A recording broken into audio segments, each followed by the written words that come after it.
Hi, I'm Marc, and on this channel I talk about Brexit and UK politics. Jeremy Corbyn was once expelled from the Labour group because of anti-Semitism allegations. And reporters asked the ex-Labour Party leader about the situation in Israel, but he could not bring himself to speak clearly here.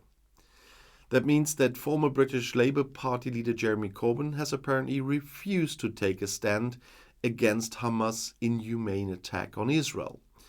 This emerges from a video that shows Corbyn talking to journalists and was published by the newspaper The Independent, among others. They were not the only ones. Corbyn simply said on the video that all attacks are wrong and repeated his call for an end to the Israeli occupation of the Palestinian territories. That is, of course, basically the background to the whole problem, he said. And some repeated that in the comments in my videos, by the way. Corbyn remained in the one hands on the other style and added, "I don't support attacks, that's why I criticize them all." Corbyn had already made a controversial statement on Saturday. In it, he described the events in Israel as deeply alarming and called for an immediate ceasefire and urgent de-escalation. In addition, with regard to Israel, he wrote that the end of the occupation is the only means to achieve a just and lasting peace. Hamas wasn't mentioned in Corbyn's statement. There has been a debate in the British Labour Party about how to deal with anti-Semitism for a long time, and with Corbyn.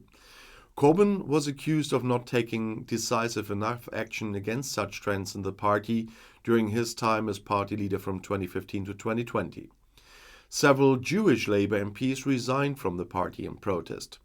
Corbyn always denied the allegations, but was also suspected of having an anti-Semitic worldview. In contrast to Corbyn, today's Labour leader Keir Starmer found clear words. The missile fire and attacks from Gaza are a horrific terrorist attack, and Israel has every right to defend itself, he said. And according to observers, the old wing dispute over how to deal with the conflict could overshadow the annual party conference this week that already has started. Jeremy Corbyn is a British politician who served as Labour leader of the Labour Party from 15 to 2020. As I said, he has been accused of anti-Semitism both during his time as Labour leader and before. But I want to remind everyone of those accusations for once. Failing to take action against anti-Semitism within the Labour Party was one. Associating with people and groups accused of anti-Semitism another. Making statements that have been interpreted as anti-Semitic was also one. And Corbyn has denied all of these accusations. He said that he is utterly opposed to anti-Semitism and that he has always fought against it. Well, in 2019, the Equality and Human Rights Commission launched an investigation into anti-Semitism in the Labour Party. Their report, which was published in 2020, found that the Labour Party was responsible for serious failures in its handling of anti-Semitism complaints. The report also found that Corbyn had displayed a lack of leadership on this issue. Corbyn has said that he accepts the findings of the report and that he is committed to working to rebuild trust with the Jewish community. Jeremy Corbyn was suspended from the Labour Party in October 2020 after he said that the scale of anti-Semitism in the party had been dramatically overstated for political reasons. He was reinstated a month later, but had the Labour whip removed, meaning he could not sit with the Labour group in Parliament.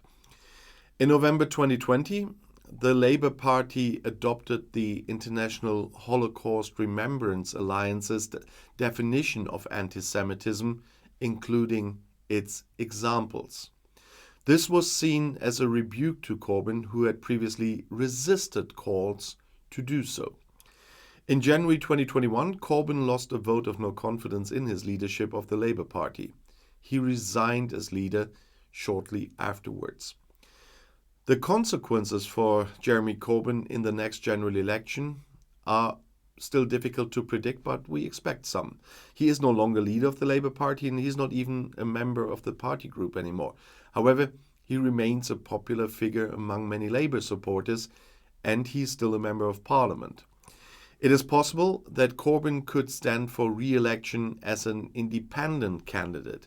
If he did so, he would split the Labour vote, which could benefit the Conservative Party. But it is also possible that Corbyn could attract votes from people who are disillusioned with the Labour Party and the other mainstream parties. But another possibility is that Corbyn could campaign for Labour candidates in the next general election.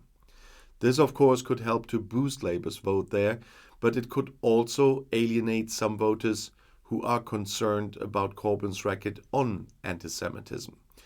Overall, the consequences for Jeremy Corbyn in the next general election are not fixed yet, but he could either help or harm Labour's chances depending on how he chooses to campaign. And we must not forget that the next general election is not due until the end of next year, though there's still plenty of time for the political landscape to change.